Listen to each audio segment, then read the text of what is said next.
আবারও সরকার বিরোধী বিক্ষোভে অগ্নি পরীক্ষার সামনে ইরানের সর্বোচ্চ ধর্মীয় নেতা আয়াতুল্লাহ আলী খামেনি। ৩ যুগের শাসনামলে ইসরায়েল ও যুক্তরাষ্ট্রের সাথে শত্রুতার পাশাপাশি বেশ কয়েকবারই মুখোমুখি হয়েছেন গণবিক্ষোভের। সব মোকাবেলা করেই মধ্যপ্রাচ্যের অন্যতম দীর্ঘমেয়াদী শাসক হিসেবে টিকে রয়েছেন খামেনি। ইসলামী বিপ্লবের সক্রিয় ভূমিকা রাখা খামেনি ছিলেন আয়াতুল্লাহ রুহুল্লাহ খোমেনির আস্থাভাজন। 2 মেয়াদে প্রেসিডেন্টের দায়িত্ব পালনের পর 1989 সালে খোমেনির মৃত্যুর পর হন সর্বোচ্চ নেতা। ভোগান্তি ভুলে চলে আসুন রিগালে, ওয়ারেন্টি সহ স্টাইলিশ কালেকশন নিয়ে রেডি রিগাল ফার্নিচার।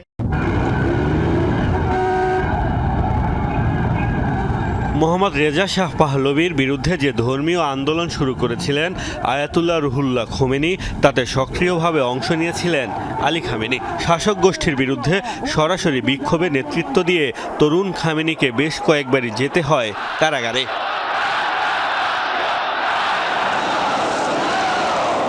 1979 সালে ইসলামী বিপ্লবের পর খোমেনি ইরানের সর্বোচ্চ ধর্মীয় নেতা হলে দেশটির রাজনীতিতে গুরুত্বপূর্ণ হয়ে ওঠেন খামেনিও। তিনি উপপ্রতিরক্ষা মন্ত্রী থাকাকালীন বিপ্লবী গার্ড বাহিনী আইআরজিসি শক্তিশালী হয়ে ওঠে। এরপর 1981 থেকে 1989 সাল পর্যন্ত সামলেছেন প্রেসিডেন্টের দায়িত্ব। 1989 সালে খোমেনির মৃত্যুর পর খামেনিকে সর্বোচ্চ ধর্মীয় নেতা হিসেবে বেছে নেয় তৎকালীন বিশেষজ্ঞ পরিষদ।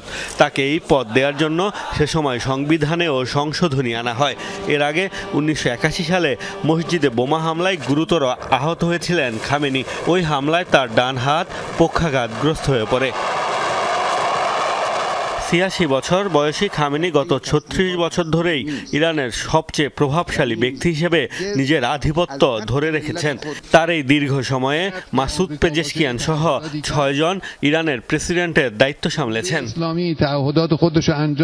2009 সালে আহমেদিনেজাদ পুনরায় প্রেসিডেন্ট নির্বাচিত হওয়ায় ইসলামী বিপ্লবের পর সবচেয়ে বড় বিক্ষোভের মুখোমুখি হয় ইরান।